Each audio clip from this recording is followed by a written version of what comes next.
जी हाँ, नमस्कार मित्रों। तो जैसा मैंने आपको पिछले वीडियो में बताया कि आजकल यूपीएससी को थोड़ा ये सब बीकॉम और एमबीए टाइप के कुछ प्रश्न पूछने की इच्छा हो रही है कि जैसे कंपनियों की इंटेंजिबल एसेट्स क्या, कैपिटल और रेवेन्यू एक्सपेंडिचर कंपनियों का क्या होता है।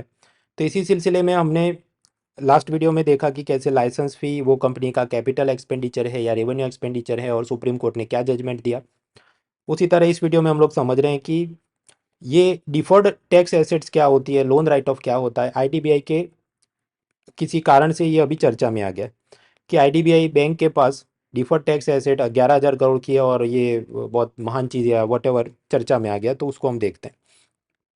ऐसे और भी मंथली करंट अफेयर्स की फ्री आपको पूरी पढ़ाई करनी है तो फ्री में पीडीएफ डाउनलोड कर सकते हैं। हिंदी में भी अवेलेबल है, link is in the description, free unlock code munal.org। और दूसरा कि अगर आप यूपीएससी की तैयारी कर रहे हैं तो जो लोग लास्ट ईयर क्लियर नहीं कर पाए वापस से प्रीलिम दे रहे हैं तो रिपीटर्स की बैच शुरू हो रही है। संपूर्ण हिंदी में पढ़ना है तो उसकी भी बैच अलग से शुरू हो रही है और इन सब पे up to 50% off using the code munal.org। और इसके बारे में मैं आपको और डिटेल में बाद में बताऊं, पहले थोड़ी पढ़ाई चालू करते हैं। तो बात यह है कि ये बैंक और उसकी डिफर्ड टैक्स एसेट्स क्या है। आप बैंकों में पैसा डिपॉजिट करते हैं, बैंकर उसे किसी को लोन में देता है। अब स्वाभाविक है, बैंक शायद आपको 6% इंटरेस्ट दे रहा है और सामने जो बिजनेसमैन को बैंकर ने लोन में दिया उसे 16% इंटरेस्ट चार्ज कर रहा है। तो दोनों के बीच का डिफरेंस है कितना, 10%। वो बैंक का प्रॉफिट है, या उसको और ज़्यादा रिफाइन तरीके से बोले तो नेट इंटरेस्ट मार्जिन, NIM है, नेट इंटरेस्ट मार्जिन, वो उसका प्रॉफिट हो। अब आप समझिए, बैंकर ने किसी को लोन में पैसा दिया है, हो सकता है मुकेश अंबानी को लोन में पैसा दिया और उसमें 8,000 रुपये उसको वास्तविक यानी रियलाइज्ड प्रॉफिट होने वाला है। और दूसरा लोन उन्होंने दिया किंगफिशर विजय माल्या की कंपनी को। अब उसमें उनको इच्छा थी कि हमको 2,000 रुपये का प्रॉफिट हो जाएगा, पर वो अभी तक हुआ नहीं है क्योंकि उसका पैसा नॉन परफॉर्मिंग एसेट या बैड लोन के रूप में फंस चुका है और माल्या आप जानते हैं देश छोड़ के भाग चुका है। तो 2,000 रुपये का भी प्रॉफिट तो है पर वो काल्पनिक है, अभी वास्तविक मटीरियलाइज नहीं हुआ है। लेकिन क्योंकि बैंक बिजनेस कर रही है तो बैंक को भी इस मुनाफे पे टैक्स भरना पड़ेगा। कौन सा टैक्स भरना पड़ेगा, उसको हम कहते हैं कॉर्पोरेशन टैक्स या निगम कर। तो आप समझो कि बैंकों ने भी, बैंक भी एक प्रकार की कंपनी ही है और कंपनी ने अपने प्रॉफिट पे कॉर्पोरेशन टैक्स भरना पड़ता है। तो पुरानी कोई कंपनी है उस पर 22% कॉर्पोरेशन टैक्स, उस पर सरचार्ज और सेस, कुल मिलाकर 25% ऑफ द प्रॉफिट कंपनी ने सरकार को टैक्स, सेस और सरचार्ज के रूप में देना होगा। तो आप समझो, अगर कोई बैंक है जिसने मुकेश अंबानी को लोन दिया जिसको हम कहें गुड लोन, और उसमें उनको 8,000 का प्रॉफिट हुआ, तो उसका 25% या हम कहें 1/4 यानी कि 2,000 रुपये तो टैक्स में चले जाने हैं। करेक्ट। उसी तरह उन्होंने विजय माल्या को भी लोन में पैसा दिया, हालांकि वो बैड लोन हो गया, नॉन परफॉर्मिंग एसेट हो गया, पर उधर से भी उनको कल्पना थी कि 2,000 रुपये हमको रिकवर होंगे, वो हमारा प्रॉफिट होगा और उसका भी 25% या 1/4 यानी 500 रुपये तो टैक्स में भरने थे। अब कुछ बार क्या होता है कि मान लीजिए 31 मार्च आ रही है, तो बैंक तो अपना पूरा टैक्स भर देगा ये सोच के कि ये पैसा मुझे दे देगा, पर हो सकता है 30 तारीख को ये देश छोड़ के भाग जाए। तो फिर तो ये जो 500 रुपये चले गए वो तो एक्स्ट्रा चले गए, जबकि असल में बैंक ने वो टैक्स भर दिया, अपन पीछे से उसको प्रॉफिट तो आया नहीं। So that is the problem. हाँ, तो सीन क्या बन रहा है कि सपोज माल्या ने लोन रीपे नहीं किया, लेकिन बैंक तो ऑलरेडी उसका भी टैक्स भर चुका है कि हमको ये प्रॉफिट हो जाने था। तो बैंक ने 500 रुपये एक्स्ट्रा भर दीजिए, मान लीजिए 2019 को एक्स्ट्रा भर दीजिए above and beyond the requirement. So 2019 bank paid extra 500 rupees, assuming that they were going to make profit, but असल में लोन तो बैड लोन हो गया। अब उसके बाद के साल 2020 तक बैंक को ख्याल आ जाए कि भाई ये माल्या तो भाग जग गया है देश छोड़ के और पैसा तो वापस आएगा नहीं, we can not recover this money, मतलब ये जो प्रॉफिट था और जो लोन प्रिंसिपल था वो सब कुछ हाथ में नहीं आएगा। So we are writing off this loan asset.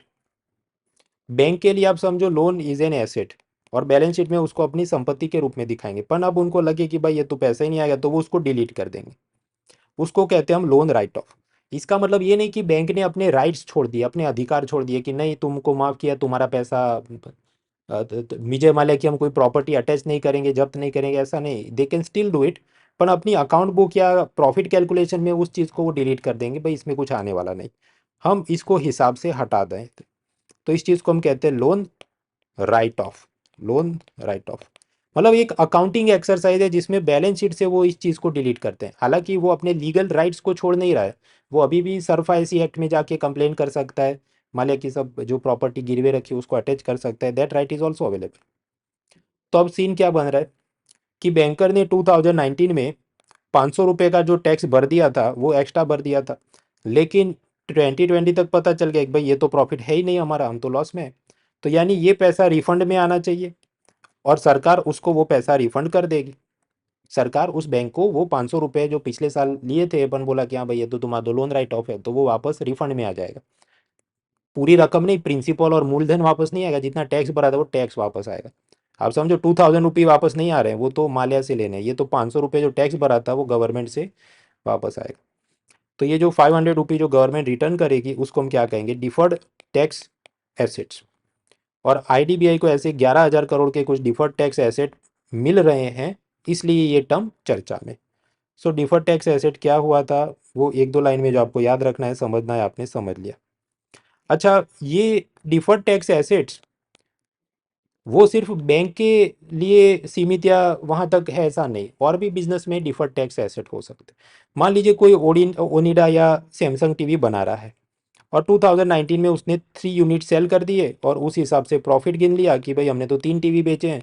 उस हिसाब से कंपनियों के कंपनी ने टीवी के प्रॉफिट पर कॉरपोरेशन टैक्स या निगम कर तो भर दिया।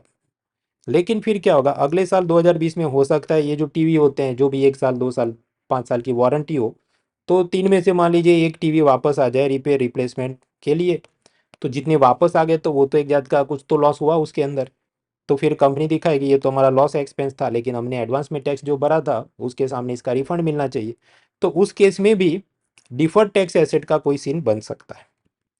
खैर, तो हमने देखा इकोनॉमी के कुछ करंट अफेयर्स की ये पूरी सीरीज चल रही है, फॉरेक्स पर वैल्यूएशन की इफेक्ट देखी, licence fee of the telecom companies देखा, और इस केस में हमने इस वीडियो में डिफर्ड टैक्स एसेट देखा। अगले वीडियो में ग्रीन क्रेडिट सर्टिफिकेट, या शायद कि मुझे लगे उससे भी कोई अच्छे दूसरे इकोनॉमी के टॉपिक ज़रूरी हैं तो उसको हम देखेंगे। तो वीडियो आते रहेंगे, और ऐसा नहीं कि सिर्फ इकोनॉमी के आ रहे हैं, ज्योग्राफी, हिस्ट्री, बाकी सभी विषयों में भी अच्छे अच्छे टीचर्स अपने बड़े सेशंस यहाँ पर कर रहे हैं। तो चैनल को लाइक शेयर सब्सक्राइब जरूर करें।